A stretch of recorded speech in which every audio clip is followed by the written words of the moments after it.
தண்ணி ஏதாவது மறந்துருக்கா தலை சுத்த போறதுக்கு? திருநெல்வேலியை சுத்தி பார்க்க வந்து குழம்பி இந்த காலத்துல மண்ணும் பொன்னும் எப்பவுமே உயர்ந்து கொண்டுதான் போகும். முத்திர சந்தை என்றதான் அதுக்கு பெயரொழிய. ஆச்சார் வீடுகள் தான் இதுக்குள்ள கூடவா இருக்குங்க. 2.25 ஒழிப்பு இருக்கு. அந்த பருத்தியில தான் நெய்தல் தொழில் நாங்கள் செய்கிறோம். இப்போ யாழ்ப்பாண நகர பகுதியை எடுத்துக்கொண்டா காரை நகர் மக்களினுடைய நிறைய கடைகள் இருக்குது. எல்லாம் பிரிக்கிற சரியான கரைச்சி நாங்கள் இப்போ அழிச்சு பிரிக்க போகிறோம். வேறு நான் அடிமட்டம் கிடக்கா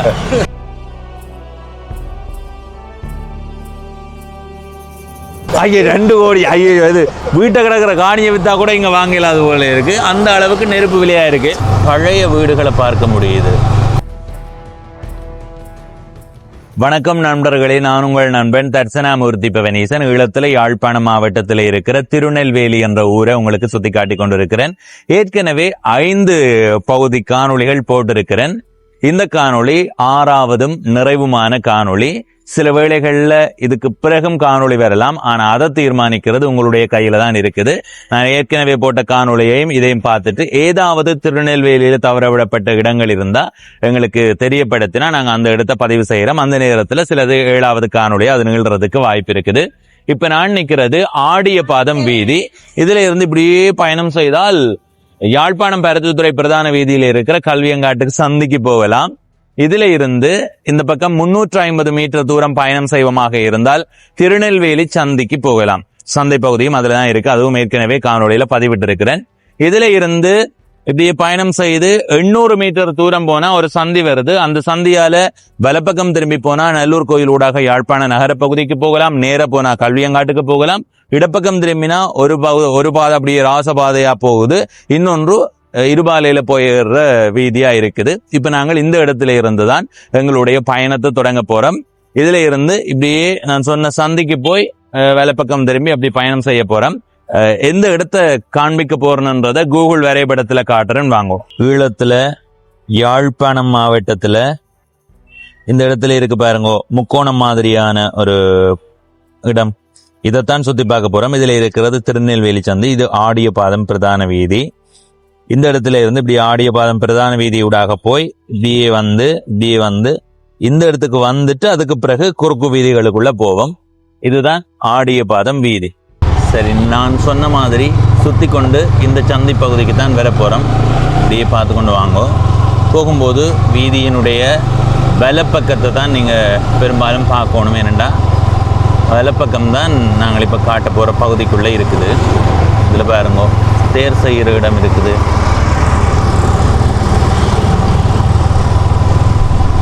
மரக்காலை பாருங்க. இந்த பகுதியினுடைய வலப்பக்கத்துல தொடர்ச்சியான பழைய வீடுகளை பார்க்க முடியுது. பெரிய பெரிய வீடுகள் பாருங்க. இந்த வீடெல்லாம் பாருங்க வீதியோட இருக்குது. முதல் வீதி கொஞ்சம் சின்ன இருந்திருக்கும், இப்போ கொஞ்சம் பெருத்துருது. இதில் ஒரு சிறுவர் பாடசாலை முன் பள்ளி இருக்குது. வேலை பக்கம் ஒரு ஒழுங்கை போகுது. நாங்கள் இந்த ஒழுங்கைக்குள்ளே எல்லாம் போவோம். அதுக்கு முதல் இந்த நேர் பகுதியாக போய் வருவோம். இந்த பகுதியில் இருக்கிற அந்த பழைய வீடுகள் என்னத்தை காட்டி நிற்குதுன்னா, திருநெல்வேலி முதல் எப்படி இருந்திருக்கு, வெளிநாட்டுக்கு போய் தான் நிறைய இடங்களில் வீடு கட்டினார்கள், அப்படி வாழ்ந்தார்கள், இப்படி வாழ்ந்தார். ஐயா கதைக்கலாமா? சரி, ஐயாவோட கதைப்போம். வெளிநாட்டுக்கு போய் தான் இப்படியெல்லாம் வீடுகள் கட்டினார்கள், அப்படியெல்லாம் வாழ்ந்தார்கள்னு பல பேர் சொல்லலாம். ஆனால் முன்பே நல்ல செழிப்பான வாழ்க்கையை தான் நீங்கள் மக்கள் வாழ்ந்திருக்கிறார்கள் என்பதை உங்களுக்கு உணர்த்தும் இப்படியான வீடுகள். கதைக்கலாமா? வணக்கம். என்ன பெயர் உங்களுக்கு? சரி, நாங்கள் திருநெல்வேலி என்ற ஊரை சுற்றி பார்த்து கொண்டிருக்கிறோம். இது திருநெல்வேலியில இந்த பகுதி வடக்கா, கிழக்கா, தெற்கா, மேற்கா, மத்தியா? இது வடக்கு. உங்களுடைய ஊர்?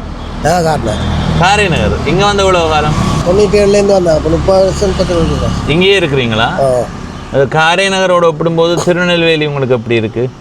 பிரச்சனை இல்லை. நீங்க இங்க வர வேண்டிய சூழல் எப்படி வந்தது? திருமணம் செய்து வந்ததா இல்ல இடம்பெயர்ந்து? இடம்பெயர்ந்து இப்படி பண்ணி இப்போ அப்படி வந்து நீங்க எங்க போயிருப்பீங்க? இடம்பெயர்ந்து இப்படி பண்ணி போய் அப்புறம் இங்கே வந்தேன். நீங்க எல்லா இடமும் போயிருப்பீங்க. அதுல போனதுலயே உங்களுக்கு சாதகமாக இருக்கிற இடமெண்டா இது தொழில் ரீதியாக? நீங்கள் நிறையவும் கடை தானே இப்படியே அங்கேயும் போய் கடை வச்சுருந்தாங்க, அப்புறம் இங்கேயும் போய் வச்சுக்கோங்க. நீங்கள் அங்கே இருக்கே கடை வச்சுருக்கிறீங்களா? ஆனால் கூடுதலாக அவதானிக்கிற வரைக்கும் நிறைய வியாபார நிலையங்கள் வச்சிருப்பார்கள். இப்போ யாழ்ப்பாண நகர பகுதியை எடுத்துக்கொண்டால் காரை நகர் மக்களினுடைய நிறைய கடைகள் இருக்குது. அங்கே உழைப்பின் கட்டி தானே அவருக்கு சொத்து இருக்கணும் பண்ணுறதுக்காச்சு. அது சரி. அங்கே வாங்க 3 கடை அடிச்சு தான் இருக்கு மங்காள. எதில் இருக்கு? இந்த பக்கத்தில் பெரிய கட்டடமா? இந்த கட்டடம். இதில் இருக்குதா? இது முன்ன அது என்ன கிடையாது? அது வாடகை கொடுத்துக்கோ. அது இந்த டிப்பி ஐட்டங்கள் போட்டுருக்காங்க, மற்ற கொண்டு மருந்து சாமான் எடுக்காங்க. சரி, நீங்கள் வாடகை கொடுத்துருக்குறீங்களா? சூறா விட்டிக்காங்க. இங்கே ஒரு பிறப்பு காணி என்ன விலை போகுது இந்த இடத்துல? 2 ரூபா சொல்கிறாங்க. 1.60 ரூபா. 2 கோடி 1.3 கோடி தான் நிற்கிறாங்க. 10 பிறப்பு காணி வேண்டி தரீங்களா? 2 ரூபாண்டா எவ்வளோ வரும் சொல்லுங்க? 2 கோடி. ஐயோ 2 கோடி! ஐயோ, இது வீட்டை கிடக்கிற காணியை விற்றா கூட இங்கே வாங்கலாது போல இருக்குது. அந்த அளவுக்கு நெருப்பு விலையாக இருக்குது. உங்களுடைய சொந்த காணி தானே இது? நீங்கள் வாங்கும்போது எவ்வளவுக்கு வாங்கியிருப்பீங்க அந்த நேரம்? அப்போ அன்றைக்கி அது 2 பேருக்கும் 40 ரூபாய் வந்தது. 40 லட்சத்துக்கு எவ்வளோ காலம் வரும்? 12-13 வருஷம். 12-13 ஆண்டில் 2 கோடியில் போய் நிற்குது. ஒரு பிறப்பு 40க்கு வேணுங்களா? 2 பிறப்பு 40. ஒரு பிறப்பு 20 லட்சத்துக்கு வாங்கியிருக்கிறீங்க. இப்போ 2 கோடி ஒரு பிறப்பா? இவ்வளத்தில் ஒரு பிறப்பு 2 கோடி போகுதா? என்ன சொல்கிறீங்க? ஐயோ, இப்படி காணிகளை விற்றா என்னண்டு வாங்குறது? இது வேண்டிய 3 லட்சம் ரூபா 92ஆம் ஆண்டு. இப்போ கொடுக்குறேன்டா. இப்போ அது சொத்து, உங்கள்கிட்ட சொத்து நீங்கள் கொடுக்க மாட்டீங்க தெரியும்.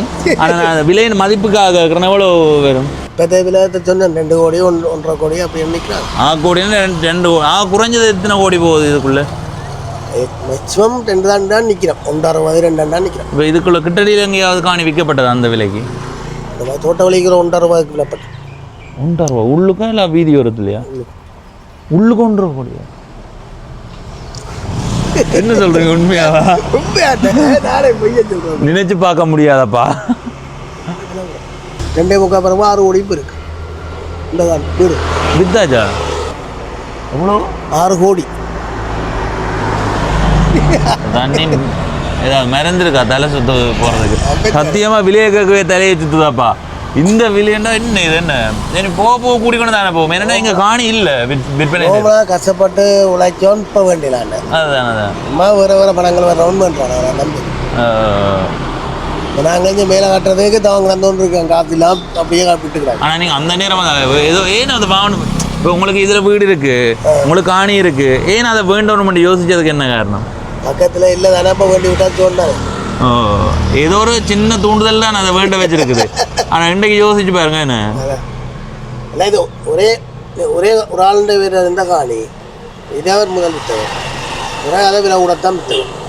5-6 ஆண்டுக்குள்ளே இன்னும் சடுதி அதிகரிச்சிருக்குல்ல. ஓரளவு அதிகரித்து வந்து ஒரு 5 ஆண்டுக்குள்ளே சட்டியாக அதிகரிச்சிருக்கு.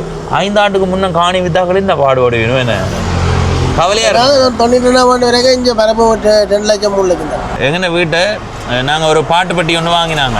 அந்த பாட்டுப்பட்டி நாங்கள் வாங்கிக்க 1,20,000 ரூபா. அந்த நேரம் வித்த தங்கத்தினுடைய விலை 1,35,000 ரூபான்னு நினைக்கிறேன். நான் ஒரு பார்த்தேன். அந்த 1,35,000 தங்கம் வேணுன்னா இன்றைக்கி 3 லட்சம் ரூபாய்க்கு மேலாதுன்ற பெருமதி. 1,20,000 ரூபாய்க்கு வாங்கின பாட்டுப்பட்டியை கொண்டு எவ்வளோக்கு விற்கலாம்? அதுதான் என்ன சில ஆசையில் வாங்க 6,000 ரூபா.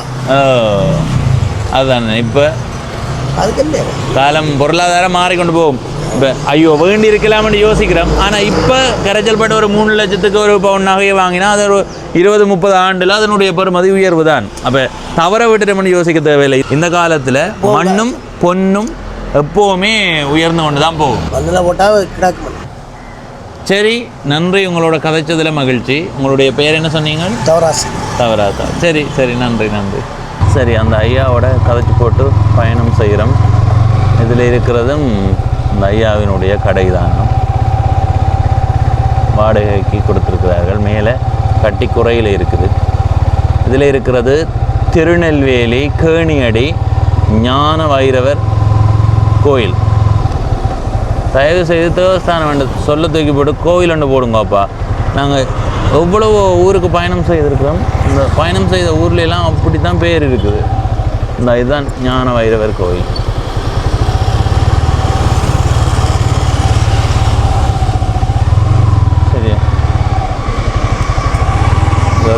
வீதியோரத்தில் இருக்கிற கோயில்.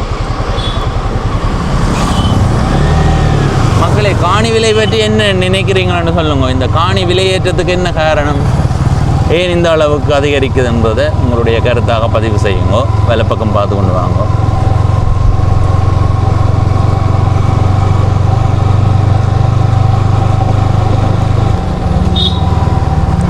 இதில் பாருங்க, பழைய வீடு இருக்குது, அது பக்கத்தில் ஒரு புதிய வீடு கட்டி கொண்டு இருக்கிறாங்க.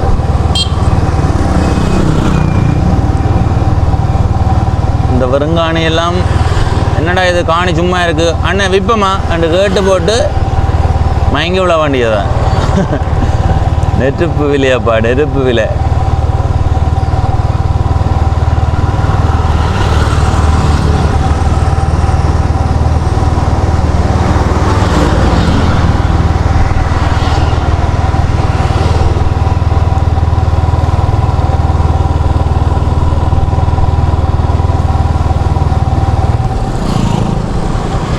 இதில் ஒரு தாவர கடைகள் இருக்குது. சரி, இதுதான் அந்த சந்தி. நேராக போனால் கல்வியங்காட்டு சந்திக்கு போகலாம், இடப்பக்கம் போனால் ராசபாதை இருவாலை சந்திக்கு போகலாம், திரும்ப இடையால் போய் இந்த பக்கம் போனால் யாழ்ப்பாண நகர பகுதிக்கு போகலாம். இதில் பாருங்க ஒரு கோயில் இருக்குது.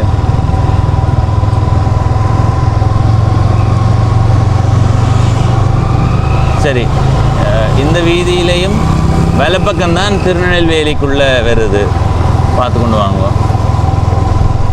இடப்பக்கமும் திருநெல்வேலியோ தெரியலை, நாங்கள் வலப்பக்கத்தையே காட்டுறோம். இந்த கடையினுடைய பெயர் பலகை ஏதாவது வந்து அதை பார்த்துட்டு சொல்கிறோம். சரி, திருநெல்வேலி கிழக்குன்னு தான் இருக்குது இந்த இடப்பக்கம். அந்த இடப்பக்கம் அதில் திருநெல்வேலி கிழக்குன்னு இருக்குது. ஓ, திருநெல்வேலி கிழக்குன்னு தான் இருக்குது. சரி, நாங்கள் வலப்பக்கத்தை காட்டுறோம். வலப்பக்கத்தை காட்டி போட்டு, ஆனால் கிழக்குன்னு போட வரே இல்லையடா.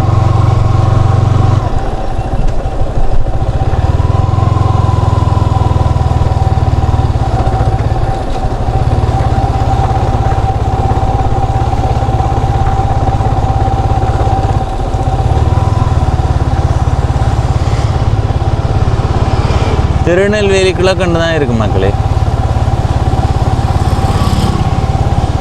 சரி, நாங்கள் அந்த பகுதியையும் ஒரு நாளைக்கு பார்ப்போம். இப்போ இதை முதல் சுற்றுவோம். இந்த காணொலியில் சேர்க்க முடியும் என்றாலும் சேர்க்கிறேன். சரியா, திருநெல்வேலி கிழக்கு. ஆனால் ஐயா வடக்குன்னு சொன்னேட்டா.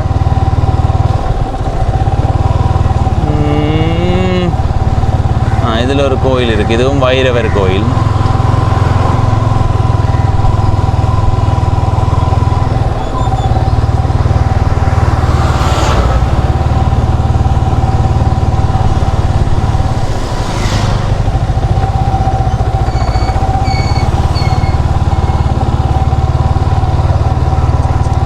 சரி, இதில் வார சந்தியால் வலப்பக்கம் போவோம்.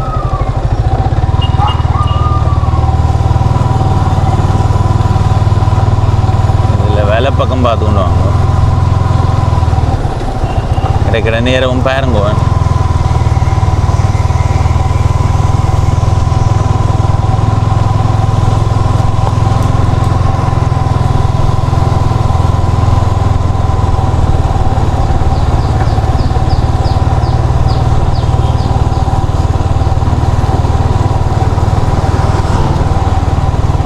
இந்த வீதியினுடைய இடப்பக்கத்தை ஏற்கனவே நான் உங்களுக்கு காட்டியிருக்கிறேன். கடந்த காணொளிகள் பார்த்தா தெரியும். இப்போ நீங்கள் வலப்பக்கமே பார்த்து கொண்டு வாங்க.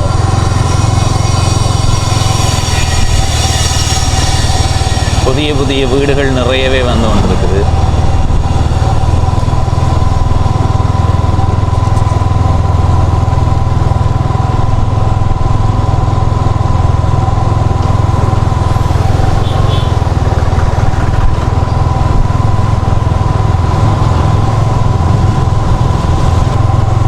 சரி மக்களே, சந்தி பகுதிக்கு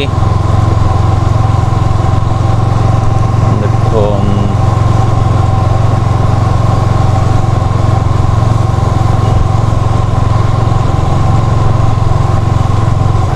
சரி, சந்தி பகுதிக்கு வந்தாச்சு. சரியா, இனி குறுக்கு வீதிகளுக்கு போவோம்.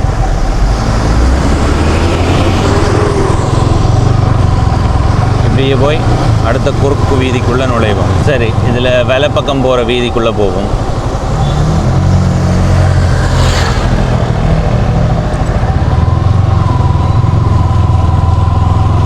ஐயா மாறு சொல்லி போட்டாரோ வடக்கண்டு.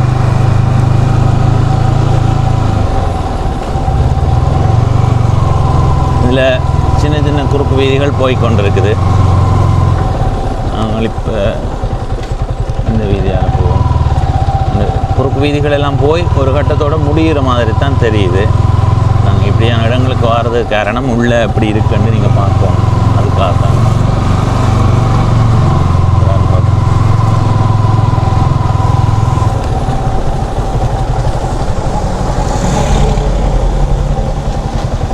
இது ஒரு கோயில் இருக்குது. நேராக போய் வரும்.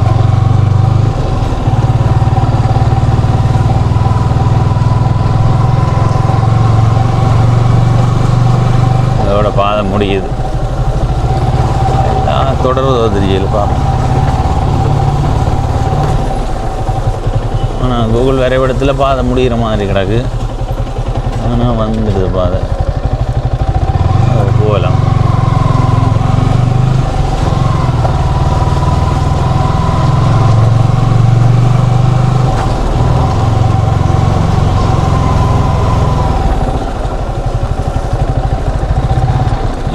இதோட முடியுதுடாப்பா. இதோட பாதை முடியுது.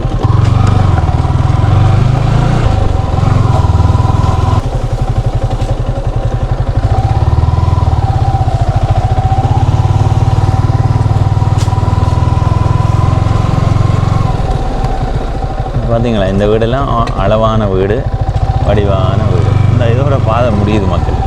இதுக்கு அங்கால பாதை இல்லையா?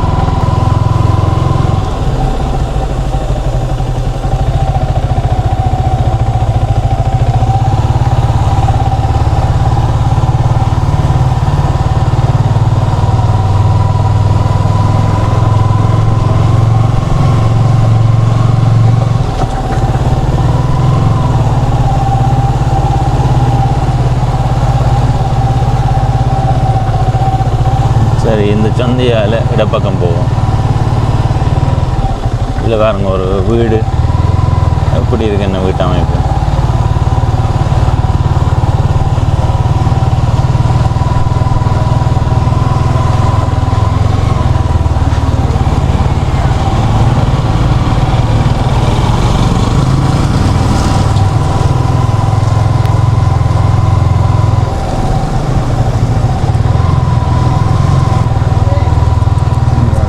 நாச்சார் வீடுகள் தான் இதுக்குள்ளே கூடவா இருக்குங்க. இந்த இடமெல்லாம் பெரிய பெரிய வீடுகள் தான். சரி, இப்போ நாங்கள் இந்த பிரதான வீதிக்கு வந்துட்டோம். இனி இப்படியே போய் அடுத்ததாக ஒரு குறுக்கு வீதி போகும். அந்த வீதிக்குள்ளே போக போகிறோம். இதுக்குள்ள வீதி இருக்கு, ஆனால் எவ்வளோ தூரத்துக்கு போகுதோ தெரியல.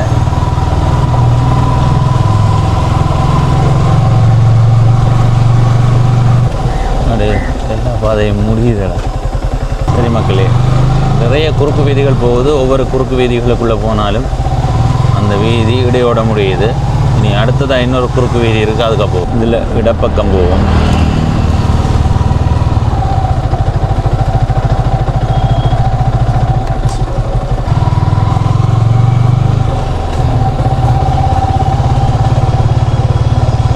இதில் இடப்பக்கம் ஒரு வீதி போகுது. இதால் போய் வருவோம். இதில் என்ன எழுதியிருக்கு? சவுத்தண்டா இருக்குது. சரி, இந்த பகுதி திருநெல்வேலி மத்தி தெற்கண்டு இருக்குது. இப்போ இந்த திருநெல்வேலின்றது ஒரு பெரிய இடம்ன்றதால எவ்வளவோ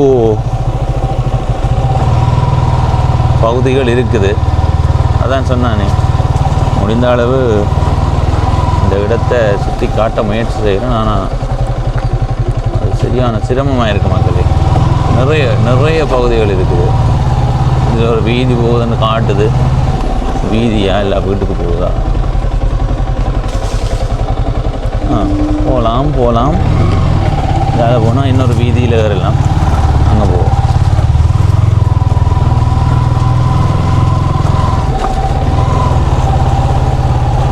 கடவுளே இதுக்கால போக முடியவில்லை. சரி, நாங்கள் இனி பிரதான வீதிக்கே போவோம். இதுக்குள்ளே இருக்கிற குறுக்கு வீதிகள் எல்லாம் எங்களை குழப்புது. ஐயா, கதைக்கெல்லாம் 2 நிமிடம் சொல்லுங்க. திருநெல்வேலி என்ற ஊரில் என்னென்ன திசைகள் இருக்குது, என்னென்ன பகுதி இருக்குது? மையப்பகுதியான திருநெல்வேலியை வச்சு கோண்டாவில் பக்கம் வடக்கு, கல்லியங்காட்டு மார்க்கெட் உள்ள பக்கம் கிழக்கு, நல்லூர் கோயிலோடு சேர்ந்து உங்கால யாழ்ப்பாணம் பக்கம் தெற்கு, மற்ற கொக்குவில் பக்கம் இந்த பல்கலைக்கழகம் இருக்கிற பக்கம் அங்கால பக்கம் மேற்கு. ரெண்டாவது அந்த மையப்பகுதியை வச்சு இருக்க ஒழிய அந்தந்த இடங்களுக்கு ஏற்ற மாதிரி, அதாவது என்னென்ன நிறுவனம் இருக்கோ பிரதேச நிறுவனம் இருக்கிற காரணத்தினால அதில் கருவப்ப புலம்பீதி பிரதேச அலுவலகம் உண்டு. அவைண்டி அந்த வீதிக்கு ஒரு விலாசம் இல்லை பிரிக்கிறது சரியான கருத்து. நாங்கள் இப்போ அழிச்சு பிரிக்க போகிறோம். வேறு நான் அடிமட்டம் கிடக்கா, அடிமட்டம் எடுத்துக்கொண்டு அளந்து பிரிக்க போகிறோம். நாங்கள் ஏன் சொல்லுங்க பாப்போம். அதில் போய் கேட்டோம். ஒரு ஐயாவை கேட்டோம். ஐயா, இதை விட மாட்டேன் திருநெல்வேலி தெற்கண்டார். அவரில் இருந்து ஒரு 10 மீட்டர் கூட போயிருக்க மாட்டேன். இன்னொரு ஆளை கேட்டோம். ஐயா, இதை விட மாட்டேன். நாங்கள் உறுதிப்படுத்துறதுக்காக தான் 2-3 பேர்கிட்ட கேட்குறேன். அவர் சொல்கிறார் வடக்கண்டு. கொஞ்சத்தால் பார்த்தா தெற்கண்டு சொல்லப்படுது. இப்போ இதெல்லாம் பிழைக்குது. அழிச்சு போட்டு முதல்ல இந்த பாதையெல்லாம் போட்டு எழுத போகிறோம் திரும்ப. உங்களோட பேர் என்ன? என் பேர் செல்வகுமாரன். அந்த சந்தியில் இருக்கிற அந்த கை ஒழுங்குன்றாங்க குறுக்க, அந்த ஒழுங்கைக்க உள்ளது தான் நம்மட வீடு. அதாவது கோயில் பக்கம், கோயில் வாசல் பக்கம் என் வீடு. ஆனால் அது திருநெல்வேலி கிழக்காது. அது கிழக்கு. உங்களோட வீட்டுக்கு அங்கால இப்போ கல்லியங்காட்டு சந்தி மற்ற சட்நாயல் சந்தி அந்த இதில் இளங்கலைஞன் ரோட்டால் வந்து இந்த நல்லூர் பின்வீதி ஏறுற சந்தி அவ்வளவன் திருநெல்வேலி கிழக்கு கிராம சேவகர் பிரிவுக்கு உட்பட்டோம். சரியான குழப்பமாக இருக்கு ஐயா. திருநெல்வேலி அந்த அளவு பெரிய ஊராக இருக்குது. நான் திரும்ப கேட்குதுன்னு நினைக்காதீங்க. நான் குழம்பி போனேன். திருநெல்வேலியை சுற்றி பார்க்க வந்து குழம்பி அப்போ வீட்டை போய் பார்த்தா மூளை மற்றவங்க திரும்பி நிற்கும். அப்படி குழம்பி போயிட்டேன் எல்லாரும். எங்களோட தொழில் வந்து நெய்தல் தொழில். அதாவது இந்த துணியாதுகள் தைக்கிற தொழில். முத்திரை சந்தை என்றதான் அதுக்கு பெயர் ஒழிய முத்திரை சந்தி என்று அது இப்போ தான் மாறினது. என்ன காரணம்னா அங்கே தான் அந்த தொழிற்சாலை அமைக்கப்பட்டது. ஆரம்பத்தில் பந்தமூட்டத்தில் நெய்தல் தொழிலண்டு தைக்கிற தொழிற்சாலை அங்கே ஆரம்பிக்கப்பட்டு அந்த துணிகள் தரம் பிரிக்கப்பட்டு அதுக்கு முத்திரை இடலாக பயன்படுத்தப்பட்ட சந்தையாக இருந்த காரணத்தினாலே அது முத்திரை சந்தை என்று அந்த காலத்தில் இருந்தது. இப்போ தற்போது அது முத்திரை சந்தியாக மாறிட்டு சரித்திரம் என்று கேட்க போனீங்கன்னா இப்போ பருத்துறை என்னென்று வந்தேன்னு கேட்டால் பருத்தி அந்த நேரத்தில் கொண்டு வந்து இறக்கி அந்த பருத்தியில் தான் நெய்தல் தொழில் நாங்கள் செய்கிறது. அதனால தான் அந்த இடத்தை பருத்தி துறை என்று வந்தது, துறைமுகமாக்கி. அப்போ எல்லா ஊருக்கும் தொடர்பு இருக்குது. இப்போ பார்த்தீங்கன்னா பருத்தித்துறையில் வந்து பருத்தி இறங்கினது, இங்கே வந்து நீங்கள் நெய்து அதை குத்துற இடம் தான் முத்திரை சந்தை. சரி ஐயா, மினக்கடங்களோட கதைச்சதில் மகிழ்ச்சி. நான் ஒரு வைத்தியசாலைக்கு போய் மூளை ஒரு திருப்பி பார்க்கணும், எந்த பக்கம் திரும்பி நிற்குதுன்னு. சரி ஐயா, நன்றி. உங்களை கண்டு கதைச்சதுக்கும் நன்றி. சரி ஐயா, நன்றி. சரி மக்களே, இப்போ நாங்கள் இந்த வீதியால் பயணம் செய்கிறோம். உண்மையிலேயே ஒவ்வொரு ஊரினுடைய பகுதியும் வடக்கா கிழக்கா தெற்கா மேற்கா என்று கேட்டு ஐயோ குழம்பியே போனோம். ஏனண்டா ஒரு இடத்துல கேட்டுட்டு கொஞ்சம் தூரம் போய் அடுத்ததாக கேட்க வேறு திசையை சொல்லிடணும். இந்த ஐயாக்கள் சொன்ன தகவலின் அடிப்படையில் இந்த வீதியில் வெள்ளை பக்கத்துக்கு அங்கால போனால் தெற்கு வருது. ஆனால் நாங்கள் கூகுள் வரைபடத்தில் பார்த்தா நாங்கள் ஏற்கனவே காட்டின பகுதியை மேற்கு பகுதியான மாதிரி காட்டியிருக்கிறோம். ஆனால் அதெல்லாம் வரைபடத்தில் பிள்ளையாக இருக்கா இல்லை என்னவோ தெரியல. சில வேளைகளில் கிராம சேவகர் பிரிவின் அடிப்படையில் காட்டுவார்கள். சரியா? சரி மக்களே, நாங்கள் இப்போ அடுத்த கட்டமாக பயணம் செய்து இதில் இருக்கிற சந்தி பகுதிக்கு வந்துட்டோம். ஏன் வந்து நாங்கள்ண்டா இந்த இந்த வீதியினுடைய இடப்பக்கத்தை காட்டுவோம்ன்றதுக்காகத்தான். ஏனெண்டா இந்த இடப்பக்கம் திருநெல்வேலி கிழக்குக்குள்ளே தானே வருது. இதுக்குள்ளே தான் போச்சன. இந்த வீதி இதுதான் சொன்னார். என்ன இந்த வீதியால் இப்படியே பயணம் செய்வோம். சில தூரம் போகிறதில் கொஞ்சம் தூரம் போய் வருவோம். இதுக்குள்ளே தான் அந்த ஐயா தன்னுடைய வீடு இருக்குன்னு சொன்னவர். இது திருநெல்வேலி கிழக்குக்குள்ளே தானே வரும்.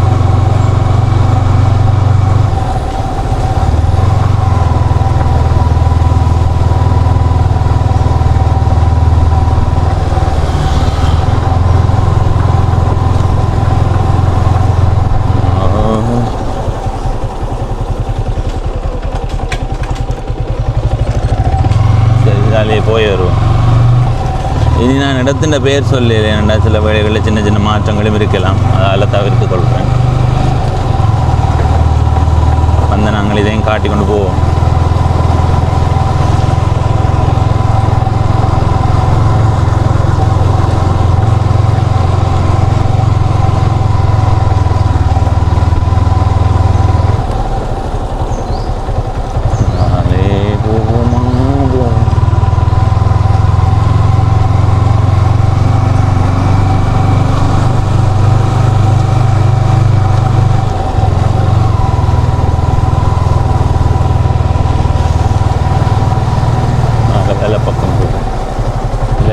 அந்த பழமையான வீடுகள் தான் இருக்குது.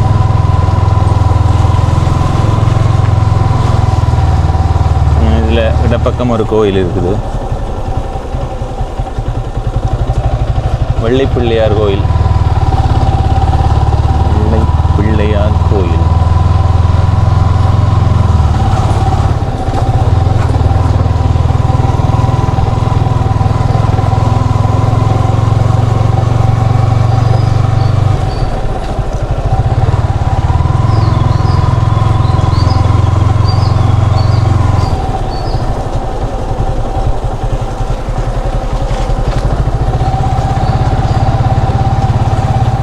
திரும்பி வருவோம். அதுக்கு முதல் இடப்பக்கம் கொஞ்சம் தூரம் போய் வருவோம்.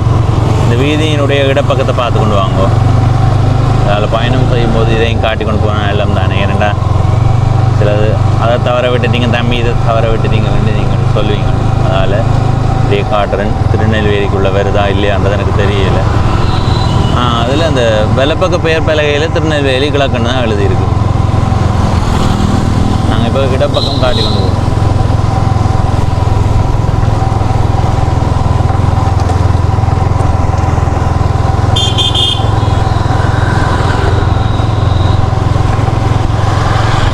என்ன கோயில் அது? பிளாத்தியாடி. சரி மக்களே, நாங்கள் இதோட திரும்ப போகிறோம். இதுக்கு அங்காலையும் திருநெல்வேலி வந்தால் நான் ஒன்றும் செய்ய இயலாது. ஏனண்டா குழப்பத்தின் உச்சம்.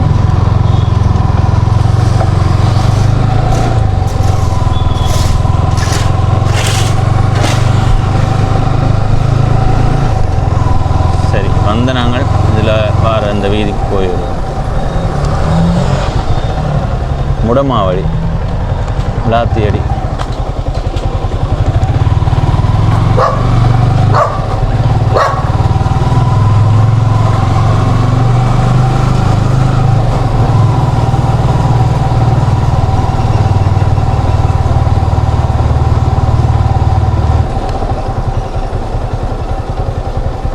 ஞான வைரவர் கோயில் இந்த அதில் இருக்கு. இதுக்கு அங்கால கோயில், அது நாங்கள் திரும்ப போவோம்.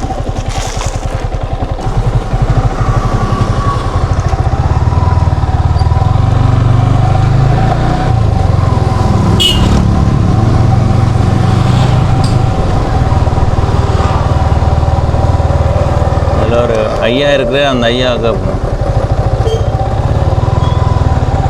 ஐயாவோட கொஞ்சம் கதைச்சு பார்ப்போம். கேட்டுருக்காரு ஐயா, கொஞ்சம் கதைக்கலாமா? என்னென்னா நாங்கள் அந்த ஒவ்வொரு ஊர்களையும் சுற்றி பார்க்குறது. இப்போ நாங்கள் நிற்கிற இடம் எது? முடமாவடியா? இது எந்த ஊருக்குள்ளே வருது? கிழக்கு. எது வரைக்கும் முடமாவடி? ஓ, அதுலேருந்து இந்த வீதியில் இந்த பக்கம் முடமாவடியா? இந்த வீதி முன்னாடி அங்கால வேறு ஏரியா. அங்கால வேறு அந்த சந்தியோட போதில் ஒரு குறுக்கு வீதி, அதுக்கு இங்கால தான் முடமாவடியா? இந்த ஊர்ல வாழ்ற மக்களினுடைய வாழ்க்கை முறைகள் என்ன? அது சார்ந்தியம் கமம் கொஞ்சம் குறைவு. முதல் இருந்ததோட ஒப்பிடும்போது என்ன மாற்றம் வந்திருக்கு உங்களோட காலத்தோட ஒப்பிடும்போது? விலை கூடிக்கொண்டு போகும். சரி ஐயா, நன்றி. சரி, இந்த பகுதி திருநெல்வேலி கிழக்குக்குள்ள தான் வருது. அருள்மிகு வெள்ளை பிள்ளையார் கோயில் இந்த வீதியால வந்து பிறகு யாழ்ப்பாண பக்கம் போய் அதுல ஒரு ஐயாவோட கதைச்சினாங்க.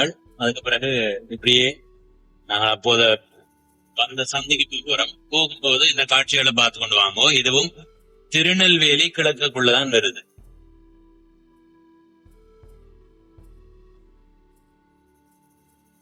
இது ஸ்ரீ வாலை அம்மன் தேவஸ்தானம்.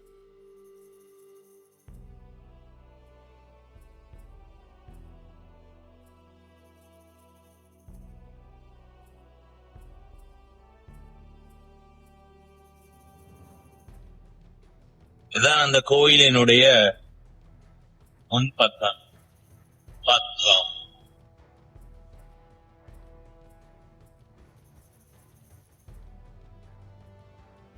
இதுதான் அந்த கோயிலினுடைய முன்பகுதி, நுழைவாய். சரி, பாத்தீங்களா அப்படி இருந்து கோயில் என்ன.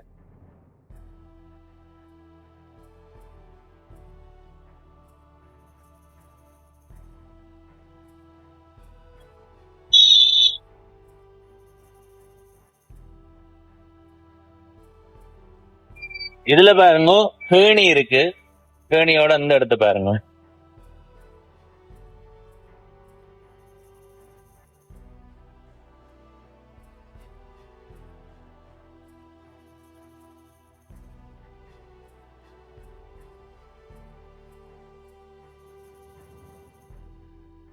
எப்படி வேலைப்பாடு பாத்தீங்களா?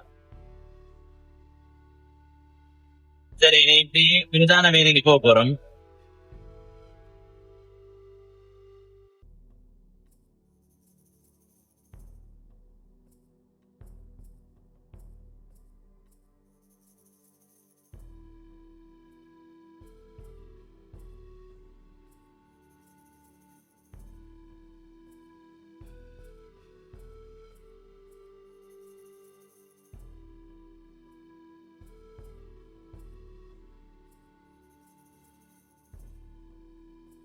சரி, சந்திக்கு வந்துட்டோம். சரி மக்களே, இன்றைய நாளில் இந்த காணொளியில் திருநெல்வேலியினுடைய நிறைவான பகுதியை காட்டியிருக்கிறேன். முடிந்த அளவு திருநெல்வேலியினுடைய முழுமையான பகுதியையும் காட்டியிருக்கிறேன். ஏதாவது தவற விட்டிருந்தால் சொல்லுங்க. இன்னொரு காணொளியிலே உங்களை சந்திக்கிறேன். நன்றி, வணக்கம். இதே மாதிரி எந்தெந்த ஊருக்கு போகணும் என்று யோசிக்கிறீர்களோ அந்த ஊரினுடைய பெயரை கருத்தாக பதிவு செய்யுங்க. எதிர்காலத்தில் அங்கேயும் போகிறதுக்கு தயாராக இருக்கிறேன்.